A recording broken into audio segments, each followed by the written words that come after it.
بسم اللہ الرحمن الرحیم۔ السلام علیکم۔ اس ویڈیو میں ہم کتاب احیاء العلوم جلد نمبر 2 یعنی بک نمبر 2 کو آگے کنٹینیو کریں گے۔ اس سے پہلے اگر آپ نے سبسکرائب نہیں کیا تو سبسکرائب کر لیں اور بیل آئیکن پریس کر دیں۔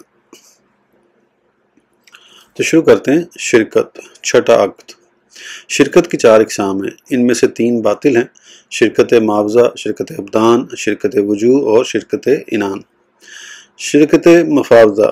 شرکت مفاوضہ کی صورت یہ ہے کہ ایسے 2 شخص جن کے مال الگ الگ ہوں وہ اس طرح کہیں ہم نے آپس میں شرکت مفاوضہ کی تاکہ ہم دونوں اپنے تمام نفع و نقصان میں ایک دوسرے کے شریک ہوں، یہ شرکت باطل ہے۔ احناف کے نزدیک مضارب کے اخراجات کی تفصیل اس طرح ہے کہ جب تک مضارب اپنے شہر میں کام کرتا ہے کھانے پینے اور دیگر مصارف مال مضاربت میں نہیں ہوں گے، بلکہ تمام اخراجات کا تعلق مضارب کی ذات سے ہوگا، اور اگر پردیس جائے گا تو کھانا پینا، کپڑا سواری اور عادتاً جن چیزوں کی ضرورت ہوتی ہے جن کے متعلق تاجروں کا عرف ہو، یہ سب مصارف مال مضاربت میں سے ہوں گے۔ دوا و علاج جو کچھ صرف ہوگا وہ مضاربت سے نہیں ملے گا، یہ اس صورت میں ہے کہ مضاربت صحیح ہو، اور اگر مضاربت فاسد ہو تو پردیس جانے کے بعد بھی مصارف اس کی ذات پر ہوں گے، مال مضاربت سے نہیں لے سکتا۔ احناف کے نزدیک شرکت مفاوضہ جائز ہے۔ شرکت مفاوضہ میں یہ ضروری ہے کہ دونوں کے مال برابر ہوں اور نفع میں دونوں برابر کے شریک ہوں اور تصرف و دین میں بھی مساوات ہو۔ تفصیل کے لیے بہار شریعت کے صفحہ 491 تا 498 کا مطالعہ کیجیے۔ شرکت ابدان۔ شرکت ابدان یہ ہے کہ 2 شخص اپنے کام کی اجرت میں ایک دوسرے کا شریک ہونا شرط ٹھہرا لیں، یہ شرکت بھی باطل ہے۔ اس کو شرکت بالعمل، شرکت تقبل اور شرکت ثنا بھی کہتے ہیں۔ احناف کے نزدیک یہ شرکت بھی جائز ہے۔ شرکت وجوہ۔ شرکت وجوہ کی صورت یہ ہوتی ہے کہ 2 آدمیوں میں سے ایک کو جاہ و حشمت حاصل ہو اور لوگوں میں اس کی بات مانی جاتی ہو تو وہ مال دلائے اور دوسرا کام کرے، یہ شرکت بھی باطل ہے۔ شوافع کے نزدیک اس کی وضاحت و تشریح 2 طرح سے کی گئی ہے۔ نمبر 1، مال تو گمنام آدمی کا ہو اور وجاہت و مرتبے والا شخص اس کو بکوا دے، اس طرح کہ مال تو اسی گمنام کے قبضے میں ہو اور وہ ذی مرتبہ کے حوالے بھی نہ کرے اور وہ صرف بات کر کے بکوا دے اور نفع دونوں میں تقسیم ہو جائے۔ نمبر 2، وجاہت و مرتبے والا شخص گمنام آدمی کا مال زیادہ نفع پر اس شرط کے ساتھ فروخت کرے کہ نفع میں سے کچھ حصہ اسے بھی ملے۔ احناف کے نزدیک یہ شرکت بھی جائز ہے، مگر اس کی صورت کچھ مختلف ہے۔ چنانچہ بہار شریعت میں ہے، شرکت وجوہ یہ ہے کہ دونوں بغیر مال عقد شرکت کریں کہ اپنی وجاہت اور آبرو کی وجہ سے دکانداروں سے ادھار خرید لائیں گے اور مال بیچ کر ان کے دام دے دیں گے اور جو کچھ بچے گا وہ دونوں بانٹ لیں گے۔ شرکت عنان۔ صرف چوتھی شرکت ہی صحیح ہے جسے شرکت عنان کا نام دیا جاتا ہے، اور وہ یہ ہے کہ 2 شخصوں کے مال آپس میں ایسے مل جائیں کہ ان کو تقسیم کیے بغیر فرق کرنا مشکل ہو اور ہر شخص اپنے ساتھی کو اس میں تصرف کرنے کا اختیار دے دے۔ بہار شریعت میں شرکت عنان کی تعریف اس طرح کی گئی ہے کہ 2 شخص کسی خاص نوع کی تجارت یا ہر قسم کی تجارت میں شرکت کریں، مگر ہر ایک دوسرے کا ضامن نہ ہو، صرف دونوں شریک آپس میں ایک دوسرے کے وکیل ہوں گے۔ لہذا شرکت عنان میں یہ شرط ہے کہ ہر ایک ایسا ہو جو دوسرے کو وکیل بنا سکے۔ شرکت عنان کا حکم۔ اس کا حکم یہ ہے کہ ان میں نفع نقصان ان کے مالوں کے حساب سے تقسیم ہوگا اور یہ جائز نہیں ہے کہ کوئی شرط مقرر کر کے اس حکم کو تبدیل کر دیا جائے۔ شرکت عنان میں یہ ہو سکتا ہے کہ دونوں کے مال کم و بیش ہوں، برابر نہ ہوں اور نفع برابر ہو، یا مال برابر ہوں اور نفع کم و بیش ہو۔ شرکت مسئلہ۔ اگر دونوں میں سے کوئی ایک معزول ہو جائے تو اس کو تصرف کرنا منع ہو جاتا ہے، اس میں ایک کی ملک دوسرے کی ملک سے تقسیم کے ذریعے جدا ہوتی ہے۔ صحیح یہ ہے کہ عقد شرکت خریدے ہوئے سامان پر بھی جائز ہے اور اس میں نقد یعنی سونا چاندی پیسے کا ہونا شرط نہیں ہے، بخلاف عقد مضاربت کے کہ اس کے لیے نقد ہونا شرط ہے۔ اتنی مقدار سیکھنا واجب ہے۔ فقہی مسائل میں سے اتنی مقدار کا سیکھنا جو بیان ہوئے ہر کام کاج کرنے والے پر واجب ہے، ورنہ وہ اس طرح حرام میں پڑے گا کہ اسے پتہ بھی نہیں چلے گا۔ کسائی، نان بائی اور سبزی فروش سے معاملات پر غور کیجیے کہ کوئی شخص کام کاج کرتا ہو یا نہ کرتا ہو، بہر صورت وہ ان سے مستغنی نہیں۔ ان معاملات میں 3 وجوہ سے خلل واقع ہوتا ہے۔ نمبر 1، خرید و فروخت کی شرائط سے جاہل ہونا۔ نمبر 2، بیع سلم کی شرائط نہ جاننا۔ اور نمبر 3، صرف بیع تعاطی یعنی چیز لے لینے اور دام دے دینے پر اکتفا کرنا، کیونکہ اس معاملے میں لوگوں کی یہ عادت رائج ہے کہ وہ روزمرہ ضرورت کی چیزیں بیچنے والوں سے لاتے رہتے ہیں اور انہیں رجسٹر پر لکھ دیا جاتا ہے، پھر ایک مدت مثلا مہینے بعد اس کا حساب کر لیا جاتا ہے، پھر قیمت وہ مقرر ہوتی ہے جس پر دونوں کی رضامندی ہوتی ہے۔ حاجت کی بنا پر جواز کا حکم، یہ ان مسائل میں سے ہے جس کے لیے حاجت کی بنا پر مفتیان کرام نے جواز کا حکم دیا ہے اور ان کا عوض کے انتظار میں ضرورت کی اشیاء دے ڈالنے کو اباحت پر محمول کیا جائے گا۔ لہذا خریدار کے لیے ان کا کھانا حلال ہے، مگر اسے کھانے سے زمان لازم ہوگا اور زمان میں چیز کے تلف ہونے کے دن کی قیمت کا اعتبار کیا جائے گا۔ بس یوں خریدار کے ذمے یہ قیمتیں جمع ہوتی رہیں گی۔ پھر جس مقدار پر بھی خریدار اور بیچنے والے کی رضامندی واقع ہو جائے تو بہتر یہ ہے کہ اس سارے حساب سے متعلقاً برآت طلب کی جائے تاکہ قیمت میں تفاوت ہونے کی وجہ سے اس کے ذمے کچھ بھی باقی نہ رہے۔ اس طریقہ کار پر قناعت کرنا واجب ہے، کیونکہ ہر دن ہر گھڑی میں ہر حاجت کے لیے ثمن یعنی خریدار و بیچنے والے کے درمیان طے ہونے والی قیمت کو ادا کرنے میں بہت زیادہ تکلیف ہے۔ اسی طرح ایجاب و قبول کرنے کی تکلیف اور ہر چھوٹی چھوٹی چیز کے لیے ثمن مقرر کرنے میں بہت دشواری ہے، اور جب ہر قسم کی اشیاء کثیر ہوں تو ان کی قیمت مقرر کرنا آسان ہوتا ہے۔ واللہ الموفق، یعنی اللہ عز و جل ہی توفیق دینے والا ہے۔ باب نمبر 3، معاملات میں عدل اور ظلم سے اجتناب۔ جاننا چاہیے کہ معاملہ کبھی اس طور پر واقع ہوتا ہے کہ مفتی تو اس کے صحیح اور منعقد ہونے کا فتویٰ دیتا ہے، مگر وہ ایسے ظلم پر مشتمل ہوتا ہے جس کے سبب صاحب معاملہ اللہ عز و جل کی ناراضی کو دعوت دیتا ہے، کیونکہ کسی کام کی ممانعت اس کے فاسد ہونے کا تقاضا نہیں کرتی، یعنی معاملہ شرعاً درست ہو جائے گا اگرچہ اس میں ایک طرح کی ممانعت پائی جاتی ہو۔ مثلاً رضامندی کے ساتھ طے ہونے والی قیمت ادا کرتے ہوئے خریدار یہ کہہ دے میں نے گزشتہ مدت میں جو اشیاء لیں اب وہ میرے ذمے نہیں۔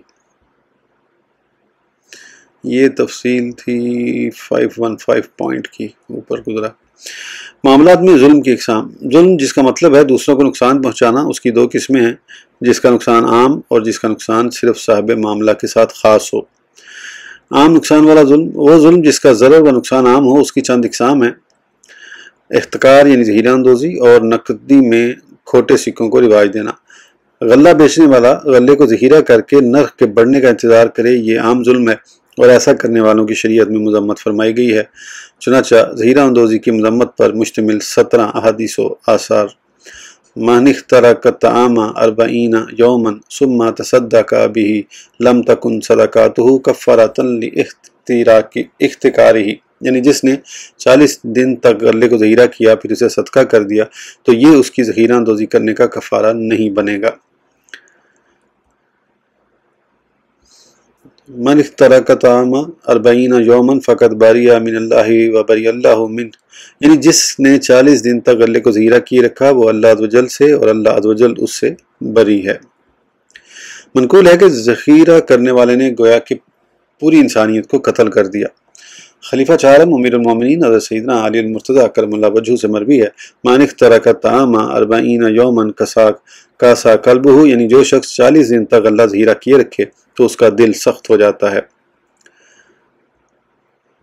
یہ سورہ مائدہ میں ذکر ہے اس کا۔ خلیفہ چہارم امیر المومنین حضرت سیدنا علی المرتضیٰ کرم اللہ وجہہ کے متعلق مروی ہے کہ انہوں نے ذخیرہ اندوزی کرنے والے کے غلے کو آگ لگا دی تھی۔ ذخیرہ اندوزی کو ترک کرنے کی فضیلت کے بارے میں حضور نبی کریم صلی اللہ تعالیٰ علیہ وآلہ وسلم نے ارشاد فرمایا: من جلب طعاما فباعہ بسرع یومہ فکأنما تصدق بہ، یعنی جس شخص نے غلہ حاصل کر کے اسی دن کے نرخ کے مطابق اسے بیچ دیا تو گویا اس نے اسے صدقہ کیا۔ ایک روایت میں ہے فَكَأَنَّمَا أَعْتَقَ رَقَبَةً، یعنی گویا اس نے ایک غلام آزاد کیا۔ اس حدیث شریف سے معلوم ہوا کہ مسلمانوں کے ساتھ عدل اور تعاون کرنا باعث فضیلت ہے، اور خاص خوراک کی صورت میں تعاون کرنے والے کے لیے تو مرتبہ شہادت کی بشارت آئی ہے۔ چنانچہ حضرت سیدنا عبداللہ بن مسعود رضی اللہ تعالیٰ عنہ سے مروی ہے کہ سرکار مدینہ صلی اللہ تعالیٰ علیہ وآلہ وسلم نے ارشاد فرمایا: من جلب طعاما الی مصر من امصار المسلمین کان لہ اجر شہید، یعنی جو مسلمانوں کے کسی شہر میں خوراک لے کر آئے اس کے لیے شہید کا اجر ہے۔ اللہ عز و جل ارشاد فرماتا ہے: وَمَن يُرِدْ فِيهِ بِإِلْحَادٍ بِظُلْمٍ نُذِقْهُ مِنْ عَذَابٍ عَلِيمٍ، سورہ الحج ترجمہ، اور جو اس میں کسی زیادتی کا ناحق ارادہ کرے ہم اسے دردناک عذاب چکھائیں گے۔ اس آیت مبارکہ کی ایک تفسیر یہ بھی ہے کہ بے شک احتکار یعنی ذخیرہ اندوزی بھی ظلم ہے اور اس وعید کے تحت داخل ہے۔ حکایت: تھوڑے سے نفع پر آخرت قربان نہ کرو۔ ایک بزرگ رحمۃ اللہ تعالیٰ علیہ کے بارے میں منقول ہے کہ وہ واسطہ کے مقام پر تھے، انہوں نے گندم سے بھری ایک کشتی بصرہ شہر کی طرف بھیجی اور اپنے وکیل کو لکھا، جس دن یہ کھانا بصرہ پہنچے اسی دن اسے بیچ دینا اور اگلے دن تک مؤخر نہ کرنا۔ اتفاقاً وہاں پر بھاؤ یعنی ریٹ کم تھا، تو تاجروں نے ان کے وکیل کو مشورہ دیا کہ اگر آپ اسے جمعے کے دن تک مؤخر کریں تو اس میں دگنا نفع ہوگا۔ چنانچہ اس نے جمعہ تک کے لیے فروخت کرنا مؤخر کر دیا تو اس میں کئی گنا فائدہ ہوا۔ وکیل نے واقعہ مالک کو لکھ کر بھیجا تو انہوں نے وکیل کو خط لکھا کہ اے فلاں، ہم اپنے دین کی سلامتی کے ساتھ تھوڑے نفع پر ہی قناعت کر لیا کرتے ہیں، مگر تم نے اس کے خلاف کیا، ہمیں یہ پسند نہیں ہے کہ ہمیں اس سے کئی گنا نفع ہو، لیکن اس کے بدلے ہمارے دین میں سے کوئی شے چلی جائے۔ تم نے ہم پر ایک جرم لاگو کر دیا ہے، لہٰذا جب تمہارے پاس میرا یہ خط پہنچے تو تمام مال لے کر بصرہ کے فقراء پر صدقہ کر دینا، شاید کہ میں ظہیرہ اندوزی کے گناہ سے برابر نجات پا سکوں کہ نہ تو میرا نقصان ہو اور نہ ہی فائدہ۔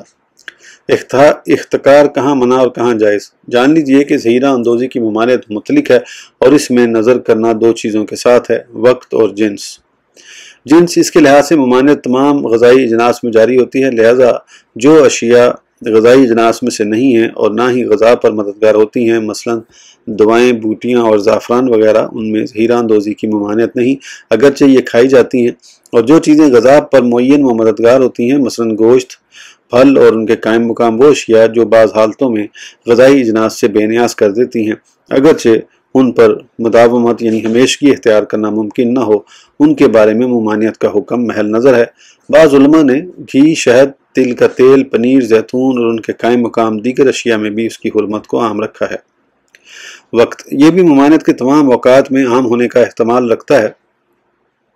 اس پر ماقبل مذکور بزرگ والی حکایت دلالت کرتی ہے کہ غلہ جب بصرہ پہنچا تو وہاں کا بھاؤ کم تھا۔ یہ بھی ممکن ہے کہ یہ حکم اس وقت کے ساتھ خاص ہو جب غذائی اجناس کی قلت ہو اور لوگوں کو اس کی حاجت بھی ہو، حتیٰ کہ ان چیزوں کو تاخیر سے بیچنے کی وجہ سے لوگوں کو نقصان ہو، مگر جب غذائی اجناس کی کثرت ہو اور لوگوں کو اس کی حاجت بھی نہ ہو اور وہ تھوڑی سی قیمت سے ہی اس کی طرف رغبت کریں تو غلے کا مالک بھاؤ بڑھانے کا انتظار کر سکتا ہے۔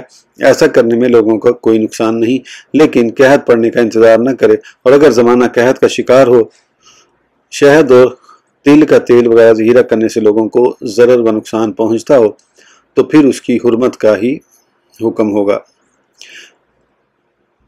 جائز یا ناجائز کا مدار ضرر پر ہے۔ مذکورہ گفتگو سے معلوم ہوا کہ ظہیرہ اندوزی میں حرمت کی نفی یعنی جائز ہونے اور اثبات یعنی ناجائز ہونے کا دار و مدار ضرر پر ہے، کیونکہ غذائی اجناس کی تخصیص کرنے سے قطعی طور پر یہ بات سمجھ میں آتی ہے، اور اگر ضرر نہ ہو تو بھی غذائی اجناس کو ظہیرہ کرنا کراہیت سے خالی نہ ہوگا، کیونکہ اس صورت میں غلے کا مالک ضرر کے آغاز کا انتظار کرتا ہے اور وہ بھاؤ کا بڑھ جانا ہے، تو ضرر کے آغاز کا انتظار کرنا بھی منع ہے، جیسے خود ضرر کا انتظار کرنا منع ہے، مگر یہ ضرر کے آغاز کا انتظار کرنے سے کم درجہ ہے، پھر ضرر کا انتظار بھی ضرر پہنچانے سے کم درجہ ہے، لہذا ضرر و نقصان کے درجات کے اعتبار سے کراہت و حرمت کے درجات بھی مختلف ہیں۔ نامناسب تجارت۔ غذائی اجناس کی تجارت کرنا مستحب و مناسب نہیں، کیونکہ تجارت نفع طلب کرنے کو کہتے ہیں اور غذائیں انسان کے قائم رہنے کے لیے اصل ہیں، جبکہ نفع اصل پر زائد ہوتا ہے، لہذا نفع بھی انہی چیزوں سے حاصل کیا جانا چاہیے جو زوائد کے طور پر پیدا کی گئی ہیں اور مخلوق کو جن کی حاجت نہیں ہوتی۔ حکایت دو تجارتیں اور دو پیشے۔ ایک تابعی بزرگ رحمۃ اللہ تعالیٰ علیہ نے کسی شخص کو وصیت کرتے ہوئے فرمایا، اپنے بیٹے کو دو تجارتوں اور دو پیشوں میں نہ لگانا، کھانے اور کفنوں کی تجارت، کیونکہ کھانے کی تجارت کرنے والا مہنگائی اور کفنوں کی تجارت کرنے والا لوگوں کے مرنے کا خواہش مند رہتا ہے، اور دو پیشے یہ ہیں، قصاب کا پیشہ اور سنار کا پیشہ، کیونکہ قصاب کے پیشے سے دل سخت ہو جاتا ہے اور سنار کے پیشے والا دنیا کو سونے اور چاندی سے آراستہ کرتا ہے۔ نقدی میں کھوٹے سکوں کو رواج دینا۔ نقدی میں کھوٹے سکوں کو رواج دینا بھی عام ظلم ہے، کیونکہ اس صورت میں اگر معاملہ کرنے والے کو اس کا علم نہ ہو تو اسے ضرر پہنچے گا، اور اگر وہ کھوٹا ہونا جانتا ہے تو وہ اسے آگے دوسرے شخص کو دے گا، پھر دوسرا تیسرے کو اور تیسرا چوتھے کو، اور یوں وہ کھوٹا سکہ مختلف ہاتھوں میں گھومتا رہے گا اور اس کا ضرر عام اور فساد بڑھتا رہے گا، اور ہر ایک کا بوجھ اور وبال پہلے شخص پر ہوگا، کیونکہ اس برائی کا دروازہ اسی نے کھولا ہے۔ چنانچہ برا طریقہ ایجاد کرنے کا وبال۔ تاجدار رسالت صلی اللہ تعالیٰ علیہ وسلم کا فرمان عبرت نشان ہے، من سن سنتن سیئاتن فعمل بها من بعدہ کان علیہ وزرها ومثل وزر من عامل بها ينقص من اوزارہم شیئا، یعنی جس نے کوئی برا طریقہ ایجاد کیا پھر اس کے بعد اس پر عمل کیا گیا تو اس کا گناہ اس طریقہ ایجاد کرنے والے پر ہے، اور اس پر عمل کرنے والے کے گناہوں کی مثل گناہ بھی اس پر ہوگا جبکہ ان کے گناہوں سے کچھ کمی نہ ہوگی۔